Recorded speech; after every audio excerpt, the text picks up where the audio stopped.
வணக்கம். நாளைக்கான ப்ரிடிக்ஷன் பார்த்துலாம். சீக்கிரமாக விஜய் காவேரி 2 பேரும் ஒன்று சேர்ந்துடணும்னு நினைக்கிற வீக்காக கண்டிப்பாக நம்ம வீடியோக்கு ஒரு லைக் பண்ணிக்கோங்க. ஸ்கூலில் எல்லாருமே ப்ரிப்பேர் பண்ணி முடிச்சிருவாங்க. அந்த டைமில் பார்த்திங்கன்னா ஒரு குழந்தைங்களும் அவங்க அம்மாவோட வந்துட்டு பார்ட்டிசிபேட் பண்ணி முடித்ததும் அடுத்தது காவேரி பாப்பாவும் வருவாங்க. அவங்க 2 பேரும் வந்ததுமே ஆனந்த கண்ணீரே வந்துடும் விஜய்க்கும் சாரதாவுக்கும். அவங்க 2 பேரும் ஸ்டேஜில் வரதை பார்த்துட்டு சாரதா ஒரு பக்கம் அழக ஆரம்பிச்சிருவாங்க, விஜய் ஒரு பக்கம் அழக ஆரம்பிச்சிருவாங்க. அவங்க 2 பேருமே பாட்டுக்கு வந்துட்டு க்யூட்டாக வந்துட்டு டான்ஸ் பண்ணுவாங்க.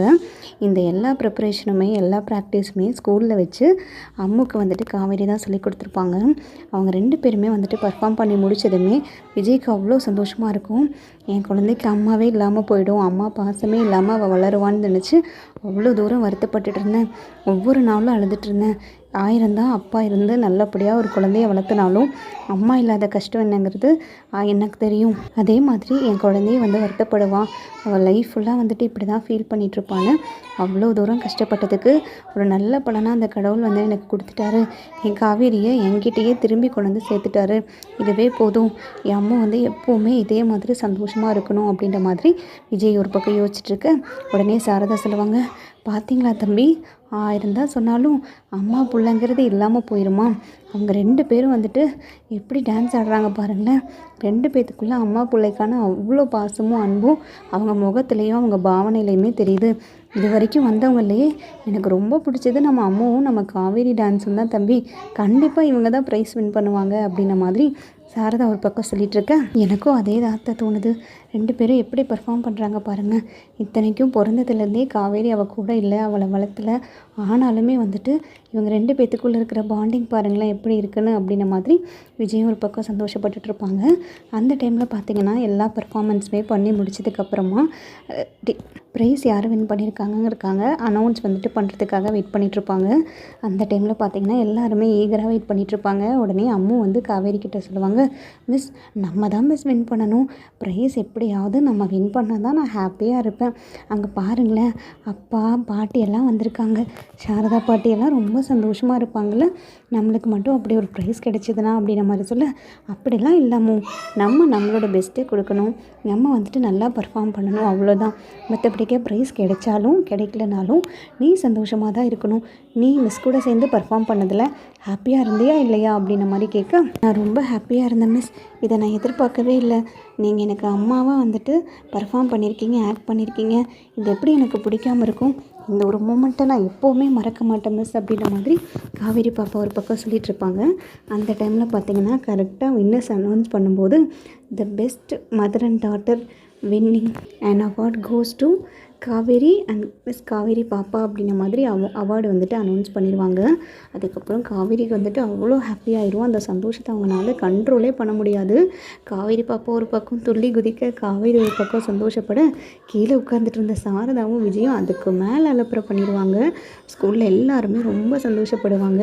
பிரின்ஸிபல் மேம் கூட அதை பார்த்துட்டு, இவங்க 2 பேத்துக்கும் அம்மா பொண்ணுன்ற உறவு இருக்குங்கிறதே தெரியாது, ஆனாலும் எவ்வளோ அழகாக பாண்டிங்கோடு பர்ஃபார்ம் பண்ணி ப்ரைஸும் வின் பண்ணியிருக்காங்க, இதுதான் ரியல் அம்மா பொண்ணுங்கிறது அப்படின்ன மாதிரி அவங்க ஒரு பக்கம் பெருமைப்பட்டுட்ருப்பாங்க.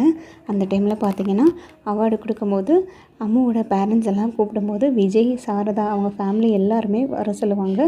அந்த டைமில் ஸ்டேஜில் போய் விஜய், காவேரி, சாரதா எல்லோரும் சேர்ந்து அவார்டு வாங்குவாங்க. அந்த டைமில் பார்த்திங்கன்னா அந்த மூமெண்ட் ரொம்ப சந்தோஷமாக இருக்கும். எல்லாருமே பயங்கர என்ஜாய் பண்ணுவாங்க. அதுக்கப்புறம் பார்த்திங்கன்னா ஸ்கூலில் எல்லா ப்ரோக்ராமும் நடந்து முடிஞ்சதுக்கப்புறம் வெளியில் வந்துடுவாங்க. வெளியில் வந்ததுமே விஜய் ரொம்ப தேங்க்ஸ் சொல்லுவார் காவேரிக்கு. மிஸ், இது உங்ககிட்டேருந்து நான் எதிர்பார்க்கவே இல்லை மிஸ், நீங்கள் இப்படி ஒரு உதவி பண்ணுவீங்க, காவேரி பாப்பா ஃபீல் பண்ணக்கூடாதுங்கிறதுக்காக நீங்களே அவளுக்கு அம்மாவாக நடிப்பீங்கன்னு சொல்லி நான் கொஞ்சம் கூட எதிர்பார்க்கவே இல்லை. காவேரி இன்றைக்கி எவ்வளோ சந்தோஷமாக இருந்தால் பார்த்தீங்களா? என் குழந்தை ஹாப்பியாக இருக்கிறதுக்காக இந்த உலகத்தில் நான் என்ன வேணும்னாலும் பண்ணுவேன், எதை வேணும்னாலும் கொண்டு வந்து தருவேன்னு நினைக்கிறேன் ஒரு சாதாரண அப்பா. ஆனால் எனக்கு இப்படி நீங்கள் ஒரு உதவி பண்ணியிருக்கீங்க, இதை எப்போவுமே நான் மறக்கவே மாட்டேன், ரொம்ப நன்றி அப்படின்ன மாதிரி விஜய் சொல்ல, சார் நீங்கள் எதுக்கு பெரிய பெரிய வார்த்தையெல்லாம் பேசிக்கிட்டு நன்றியெல்லாம் சொல்லிகிட்ருக்கீங்க? இதெல்லாம் நான் எனக்காக தான் சேர்ந்து பண்ணுறேன், உங்களுக்காக மட்டும் கிடையாது, அம்முக்காக மட்டும் கிடையாது. இதெல்லாம் பண்ணும்போது எனக்குமே சந்தோஷமாக இருக்குது. என் லைஃப்புமே அம்முவை தான் பேஸ் பண்ணி இருக்கிற மாதிரி எனக்கு தோணிக்கிட்டு இருக்கு. அது என்னமோ தெரியல, இந்த உலகத்தில் யாருமே இல்லைனாலும் பரவாயில்ல, எனக்கு என் அம்மா மட்டும் இருந்தால் போதுன்ற மாதிரிலாம் ஒரு சில டைம் தோணுது அப்படின்ன மாதிரி காவேரி விஜய்கிட்ட சொல்லும்போது விஜய்க்கு அவ்வளோ சந்தோஷமாக இருக்கும். உடனே விஜய் காவேரியை பார்த்து ஒரு லுக்கோட உடனே நீங்கள் பாருங்கள், இதை வச்சு நீங்கள் அட்வான்டேஜாக எடுத்துகிட்டு என்கிட்ட க்ளோஸ் ஆகணும்னுலாம் நினைக்காதீங்க. நீங்கள் நினைக்கிறது மட்டும் நடக்கவே நடக்காது. எனக்கு அம்மு தான் வேணுமே தவிர நீங்கள் வேணும்னு நான் ஒருபோதும் சொல்லவே மாட்டேன். அந்த மாதிரி எனக்கு தோணுச்சுன்னா பார்க்கலாம் அப்படின்ற மாதிரி காவேரி ஒரு இக்கு வச்சு பேசுவாங்க. அந்த டைமில் பார்த்திங்கன்னா சாரதாவும் வந்துடுவாங்க. காவேரி ரொம்ப சூப்பராக டான்ஸ் ஆடினடி, சொல்லவே இல்லை, இதெல்லாம் நான் எதிர்பார்க்கவே இல்லைடி. நான் மட்டும் வீட்டில் இருந்திருந்தேன்னா இதெல்லாம் என்னால் பார்த்துருக்கவே முடியாது. எனக்கு அவ்வளோ சந்தோஷமாக இருந்துச்சுடி நீங்கள் 2 பேரும் அங்கே டான்ஸ் ஆடும்போது. காவேரி பாப்பா எவ்வளோ அழகாக இருந்தா அப்பா அப்படின்ற மாதிரி காவேரி பாப்பாயும் ஒரு பக்கம் தூக்கி சாரதா கொஞ்சிட்ருப்பாங்க. அந்த டைமில் பார்த்திங்கன்னா எல்லாருமே ரொம்ப ஹாப்பியாக இருப்பாங்க. உடனே சாரதா விஜய் கிட்ட சொல்லுவாங்க, பார்த்தீங்களா தம்பி, எல்லாமே கொஞ்சம் கொஞ்சமாக மாறிட்டு வந்துட்டுருக்கு. இப்போதைக்கு இருக்கிற சூழ்நிலைக்கு காவேரி நீங்கள் முக்கியம்னு சொல்கிறாலோ இல்லையோ, காவேரி பாப்பா தான் அவள் உலகன்ற அளவுக்கு அவள் வந்துட்டா. இதுவே நம்மளுக்கு கிடைச்ச பெரிய விஷயந்தான் தம்பி. இதை வச்சே நம்ம காய் நகர்த்தி கொண்டு போயிடலாம். எல்லாத்தையும் நல்லபடியாக பண்ணி முடிச்சிடலாம். நீங்கள் எதுக்குமே கவலைப்படாதீங்க. அந்த கடவுள் உங்கள் கூட இருக்காருன்னு நீங்கள் நினச்சிக்கோங்க அப்படின்ற மாதிரி சாரதா ஒரு பக்கம் சொல்லுவாங்க. அதவே தான் நானும் நினச்சிட்ருக்கேன். நேற்றுக்கு கூட காவேரி என்ன கேட்டால் தெரியுமா? எனக்கு அம்முவை தத்து கொடுத்துருவீங்களா?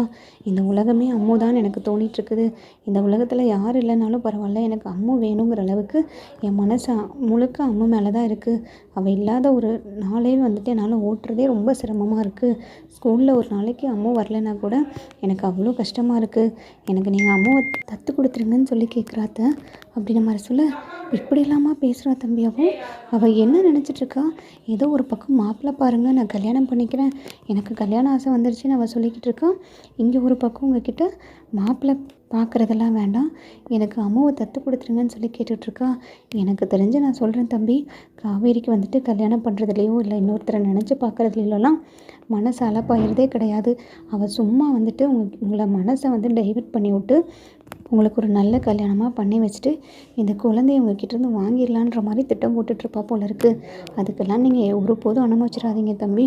கண்டிப்பாக இப்போது குழந்தைய தத்து கொடுக்குற சொல்லி அவள் கேட்குறான்னா, நாள் போக்கில் குழந்தைக்காகவே உங்களை அவள் கல்யாணம் பண்ணுற சூழ்நிலை வருதா இல்லையான்னு பாருங்களேன்.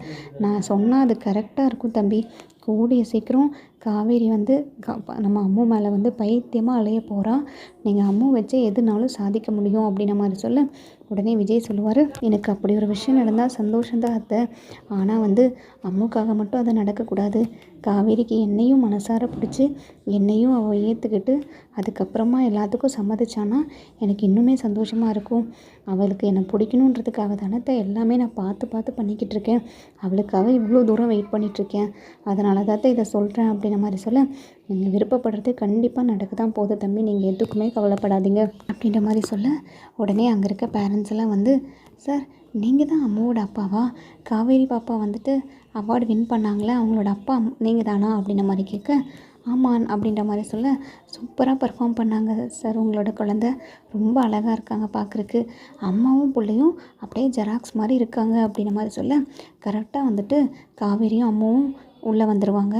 உடனே காவேரி கேட்பாங்க, என்ன சொல்லிகிட்ருக்கீங்க அப்படின்ற மாதிரி கேட்க, உடனே அந்த பேரண்ட் சொல்லுவாங்க, மிஸ் நீங்கள் ரொம்ப நல்லா பர்ஃபார்ம் பண்ணீங்க, உங்களை பார்க்கும்போது ரொம்ப அழகாக இருக்குது, அதே மாதிரி உங்கள் குழந்தையும் ரொம்ப அழகாக இருக்குது, நீங்கள் 2 பேருமே பார்க்குறதுக்கு ஜெராக்ஸ் காப்பி மாதிரி இருக்கீங்க அப்படின்ற மாதிரி சொல்ல, உடனே காவேரிக்கு என்ன சொல்கிறதுனே தெரியாது. அம்மா முன்னாடி நான் அம்மாவோட அம்மா இல்லைன்னு சொல்ல முடியாது, அதே சமயத்தில் அவங்களுக்கு அதை சொல்லணும்னு தோணாது. ஆனால் உள்ளுக்குள்ளே அவங்களுக்குமே சந்தோஷமாக இருக்கும். உடனே தேங்க்யூன்னு சொல்லிவிட்டு காவேரி அங்கேருந்து கிளம்பிடுவாங்க. அதுக்கப்புறம் விஜய் வண்டியை ஸ்டார்ட் பண்ணிவிட்டு வீட்டுக்கு போகிறதுக்காக போவார். அந்த டைமில் பார்த்தீங்கன்னா விஜய் காரில் போகும்போது காவேரி கிட்டே கேட்பாங்க, ஏன் மிஸ் நீங்கள் எதுவுமே சொல்லலை?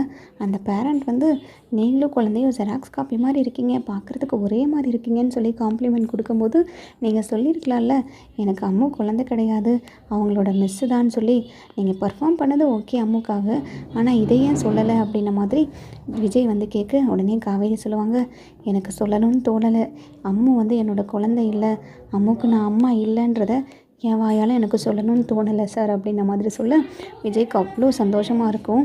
விஜய்க்கு எல்லாமே கிடைச்ச ஒரு ஃபீல் இருக்கும். உடனே இதுக்கு தான் சொல்கிறேன் நான், உங்களுக்கும் மனசு முழுக்க அம்மா மேலே இருக்குது. அம்மா வேணும்னு ஒத்த கல்லில் நிற்கிறீங்க. பேசாமல் என்னை கல்யாணம் பண்ணிக்க வேண்டியதானே, அதுக்கு மட்டும் ஏன் சம்மதிக்க மாட்டேங்கிறீங்க அப்படின்ன மாதிரி விஜய் கேட்க, உடனே காவேரி சொல்லுவாங்க, இதுக்கு தான் நான் உங்ககிட்ட இந்த மாதிரிலாம் பேசுகிறதே இல்லை. அம்மாவை பற்றி நான் ஏதாவது உங்ககிட்ட சொன்னேன்னா நீங்கள் அதை அட்வான்டேஜாக எடுத்துக்கிட்டு நீங்கள் இந்த மாதிரி ட்ராக்கு கொண்டு போகிறீங்க. இதுக்காக தான் நான் உங்ககிட்ட எதுவுமே ஷேர் பண்ணுறதில்ல. தயவுசெய்து இந்த டாப்பிக்கை பற்றி பேசாமல் நீங்கள் ரோட்டை பார்த்து வண்டி ஓட்டுறீங்களா அப்படின்ற மாதிரி காவேரி கேட்க, okay okay miss, sorry miss அப்படின்ற மாதிரி விஜய் சொல்லுவார். அந்த டைமில் பார்த்தீங்கன்னா சாரதா எல்லாத்தையுமே கவனிச்சுட்டு பின்னாடி இருந்து சிரிச்சிட்டே வருவாங்க. உடனே சாரதா ஒரு வார்த்தை சொல்லுவாங்க, தம்பி விடுங்க தம்பி, நீங்கள் நினைக்கிறதெல்லாம் கூடிய சீக்கிரம் நடக்க தான் போகுது. நடத்தி காட்டுறனா இல்லையான்னு பாருங்களேன். நான் நடத்துறனோ இல்லையோ அம்மா நடத்திடுவா, விடுங்க, நீங்கள் எதுக்குமே கவலைப்படாதீங்க அப்படின்ற மாதிரி சொல்ல, உடனே காவேரி திரும்பி, அம்மா நீ என்ன பேசிக்கிட்டு இருக்க, அவர் என்ன சொல்கிறாரு, நீ என்ன பதில் சொல்லிக்கிட்டு இருக்க, இதெல்லாம் புரிஞ்சுதான் பேசுகிறியா அப்படின்ற மாதிரி சொல்ல, நான் எல்லாம் புரிஞ்சு தாண்டி பேசுகிறேன், நீ தான் எதுவும் புரிஞ்சுக்காமல் நடந்துக்கிற, உனக்கு தான் எதுவுமே புரிய மாட்டேங்குது. நாங்களாம் சொல்கிறோம் எது நல்லதுன்னு, ஆனால் அந்த நல்லதெல்லாம் உன் மனசுக்கு உன் கண்ணுக்கு தெரிய மாட்டேங்குது அப்படின்ற மாதிரி சொல்ல, பேசாமல் வந்துருமா, திரும்பி வந்து என்னை கோவப்படுத்தாத, நான் அவ்வளோதான் சொல்லுவேன் அப்படின்ற மாதிரி காவேரி சொல்லும்போது கரெக்டாக வந்துட்டு வீட்டுக்கு ரீச் ஆயிடுவாங்க. வீட்டுக்கு ரீச் ஆனதுமே சாரதா ஓடி போய், அம்மாவும் பிள்ளையும் வெளியில் நில்லுங்க, சுற்றி போடுற இன்றைக்கி ஸ்கூலில் எல்லாரோட கண்ணும் உங்கள் மேலே தான் இருக்குது. எல்லோருமே வந்துட்டு அம்மா பொண்ணு 2 பேருமே ஒரே மாதிரி இருக்காங்க, அழகாக இருக்காங்க, இந்த குழந்தை ரொம்ப அழகாக இருக்குது, அவங்க அம்மா ரொம்ப அழகாக இருக்குது, அப்படி இப்படின்னு சொல்லி, ஏன் விஜய் தம்பி நம்மக்கிட்டேயே வந்து எத்தனை பேர் சொன்னாங்க, எத்தனை பேர்த்தோட கண்ணு வந்து நம்ம குழந்தை மேலே பட்டிருக்கும் சொல்லுங்கள் அப்படின்ன மாதிரி சொல்ல, ஆமாம்மாம்மா நிறைய பேர் சொன்னாங்க, என் கண்ணே பட்டுருச்சுன்னா பார்த்துக்கோங்களேன் அப்படின்ன மாதிரி விஜய் சொல்ல, வெளியிலேயே நிற்க வச்சு சாரதா வந்து அம்முக்கும் காவேரிக்கும் சுற்றி போடுவாங்க. அந்த டைமில் பார்த்தீங்கன்னா உடனே, தம்பி நீங்களும் வந்து நில்லுங்க, உங்களுக்குமே கண்டிப்பாக கண்ணு பட்டிருக்கும். அங்கேருந்து ஒருத்தவங்க வந்து அவங்க அப்பாவும் ரொம்ப அழகாக இருக்காங்க, இவங்க அப்பா மாதிரியும் அந்த குழந்தை இருக்குது, 3 பேர்த்தோட குடும்பமும் ரொம்ப சூப்பராக இருக்குது, இவங்க மொத்த ஃபேமிலியும் பார்க்கும்போதே ரொம்ப அழகாக இருக்குது, அப்படி இப்படின்னு சொல்லிட்டு என் கண்ணு காதுபடவே சொன்னாங்க. நீங்களும் முதல்ல வந்து நில்லுங்க, சுற்றி போட்டுடுறேன் அப்படின்ற மாதிரி சொல்ல, உடனே சிரிச்சுக்கிட்டே போய் விஜய் நிற்பார். உடனே சொன்னால் போதுமே, வேண்டாம்லாம் சொல்கிற பழக்கம் இல்லையா, உடனே ஓடி வந்து பக்கத்தில் நின்றுட்டீங்க அப்படின்ற மாதிரி சொல்ல, இல்லை பெரியவங்க சொல்கிறாங்க, எப்போவுமே நான் பெரியவங்க சொல்கிறத மீறி நடந்துக்கவே மாட்டேன் மிஸ், அதனால தான் வந்து நின்றுட்டேன் அப்படின்ற மாதிரி சொல்ல, உடனே சாரதா 3 பேர்த்துக்குமே சுற்றி போட்டு உள்ளே கூட்டிகிட்டு வந்துடுவாங்க. அதுக்கப்புறம் பார்த்தீங்கன்னா சாரதா அம்முக்கிட்ட கேட்பாங்க, அம்மு என்னம்மா உனக்கு சாப்பிட்றதுக்கு வேணும், இன்றைக்கி ஸ்கூலில் நீ ப்ரைஸ் எல்லாம் வாங்கியிருக்க, பாட்டிக்கிட்ட உனக்கு பிடிச்சதை கேளு, நான் செஞ்சு கொடுக்குறேன் அப்படின்ற மாதிரி சொல்ல, எனக்கு எதுவும் வேண்டாம் பாட்டி, உங்களுக்கு எதுக்கு சிரமம், நீங்களே டயர்டாக இருக்கீங்க, நீங்கள் ரெஸ்ட் எடுங்க பாட்டி அப்படின்ற மாதிரி அம்மு சொல்ல, இது தாண்டி தங்கம், அப்படியே காவேரி மாதிரி இருக்கேன் நீ, எல்லாத்துக்குமே எப்போவுமே எல்லாரோட சூழ்நிலையும் அவங்கவுங்களோட சந்தோஷம் துக்கத்தையும் புரிஞ்சு காவேரி எப்போவுமே நடந்துக்குவா, அதே மாதிரி தான் பாரு நீயும் அப்படின்ற மாதிரி சொல்ல, உடனே காவேரி பார்த்து மறைப்பாங்க, அம்மா நீ எந்த மீனிங்கில் சொல்கிறேன்னு எனக்கு நல்லாவே புரியுது, பேசாமல் இருந்துருமா, ஏதாவது வந்துட்டு சேர்த்து வைக்கிறேன்ற பேரில் போட்டு விட்டுட்டு இருந்தேன், எனக்கு சரியான கோவம் வந்துடும் அப்படின்ற மாதிரி காவேரி வாய்க்குள்ளே முனங்க, நான் உண்மையை தாண்டி சொன்னேன், மற்றவங்களுக்கு உதவி செய்கிற பண்பெல்லாம் வந்துட்டு சாதாரணமாகவே நம்ம அம்முக்கு இருக்குது, அதை தான் சொன்னேன், நீயும் அதே மாதிரி தான் மற்றவங்களுக்கு ஹெல்ப் பண்ணுவேன்னு சொல்ல வந்தேன், இதில் என்ன தப்பு இருக்குது அப்படின்ன மாதிரி சாரதா கேட்க, உடனே விஜய் தம்பியும், ஆமாம் நீங்கள் கரெக்டாக சொல்கிறீங்க, மிஸ்ஸோட கேரக்டர் அப்படியே அம்முக்கிட்ட இருக்குது, நானும் நோட் பண்ணியிருக்கேம்மா, யாருக்குனாலும் ஹெல்ப் பண்ணுறது, மற்றவங்கக்கிட்ட பொறுமையாக நடந்துக்கிறது, மற்றவங்க சொல்கிறத புரிஞ்சு என்ன அவங்க சூழ்நிலையில் இருக்காங்கன்றத புரிஞ்சுக்கிட்டு நடந்துக்கிறது, இந்த மாதிரி எல்லா குணமுமே காவேரி மிஸ் மாதிரியே தான் இருக்குது அப்படின்ன மாதிரி விஜய் சொல்ல, இதுக்கு தான் நான் அன்றைக்கி கோவப்பட்டேன், நீங்கள் 2 பேரும் சேர்ந்துட்டு என்னை கலாய்க்கணும்னு நினச்சிங்க, எனக்கு சரியான கோவம் வந்துடும், அம்மா நீ கொஞ்சம் அமைதியாக போகிறியா அப்படின்ற மாதிரி சொல்ல, ஐயோ வேண்டாம் சாமி, திரும்பி வேதாளம் முருங்குது ஏறிட போகுது, நான் உள்ளே போய் குழந்தைக்கு ஏதாவது சமைக்கிறேன், இப்போ சட்டுக்கு ஏதாவது கேசரி ஸ்வீட்டாக பண்ணிடுறேன் அப்படின்ற மாதிரி கிச்சனுக்குள்ளே ஓடிடுவாங்க. அந்த டைமில் பார்த்தீங்கன்னா காவேரி விஜய்கிட்ட வந்து கேட்பாங்க, எனக்கு ஒரு டவுட்டு, ஆனால் கேட்கலாமான்னு தான் தெரியல அப்படின்ற மாதிரி சொல்ல, கேளுங்க மிஸ், உங்களுக்கு டவுட்டுனா அதை நான் கிளாரிஃபை பண்ணாமல் இருப்பேனா, எந்த டவுட்னாலும் கேளுங்க அப்படின்ன மாதிரி விஜய் சொல்ல, இல்லை ஸ்கூலில் நிறைய பேர் வந்துட்டு காவேரி பாப்பா ரொம்ப அழகாக இருக்குது, க்யூட்டாக இருக்கான்னு சொன்னாங்களே, எல்லாரும் அவங்க அம்மா மாதிரியே பாப்பாவும் அழகாக இருக்குது, க்யூட்டாக இருக்குதுன்னு சொன்னாங்க. ஒரு வேளை காவேரி பாப்பாவோட அம்மா ரொம்ப க்யூட்டாக இருப்பாங்களோ, அழகாக இருப்பாங்களோ? அவங்களோட ஃபோட்டோவையும் என்கிட்ட காமிக்க மாட்டேங்கிறீங்க. ரொம்ப நாளாக கேட்டுக்கிட்டே இருக்கேன், என்கிட்டேருந்து எஸ்கேப் ஆகிட்டே இருக்கீங்க. அட்லீஸ்ட் அவங்க அழகாக இருப்பாங்களா, எப்படி இருப்பாங்கன்னு சொன்னீங்கனாலாவது அதை வச்சு தெரிஞ்சுப்பேனே அப்படின்ன மாதிரி காவேரி கேட்க, உடனே ஆமாம் மிஸ், ரொம்ப அழகாக இருப்பா, தேவதை மாதிரி இருப்பா, அழகுனா அழகு, அப்படி ஒரு அழகு அப்படின்ன மாதிரி சொல்ல, உடனே காவேரி பொசசிவ் ஆயிடுவாங்க, கோவம் வந்துடும். உடனே இவ்வளோ வர்ணிக்கிறீங்க உங்கள் ஒய்ஃபை, அப்புறம் ஏன் அப்படின்ற மாதிரி சொல்ல, உடனே விஜய் சொல்லுவார், ஐயோ மிஸ், நான் என்ன சொல்ல வரேன்னா, உங்களை மாதிரியே என் ஒய்ஃப் இருப்பா, அழகாக இருப்பா, ரொம்ப க்யூட்டாக இருப்பான்னு சொல்ல வந்தேன் அப்படின்ன மாதிரி சொல்ல, உடனே காவேரி பாப்பாவும் ஆமாம் மிஸ், அன்றைக்கி அப்பா அம்மாவோட ஃபோட்டோ காமிச்சாங்க, என் அம்மா கூட உங்களை மாதிரி தான் மிஸ் இருப்பாங்க, க்யூட்டாக அழகாக உங்களோட ஃபேஸ் கட்லேயே அழகாக இருப்பாங்க அப்படின்ன மாதிரி சொல்ல, காவேரிக்கு ஒன்றுமே புரியாது. ஏதோ ஒரு ஞாபகத்தில் சரின்னு சொல்லிட்டு தலையாட்டிட்டு சந்தோஷப்பட்டுட்டு போயிடுவாங்க.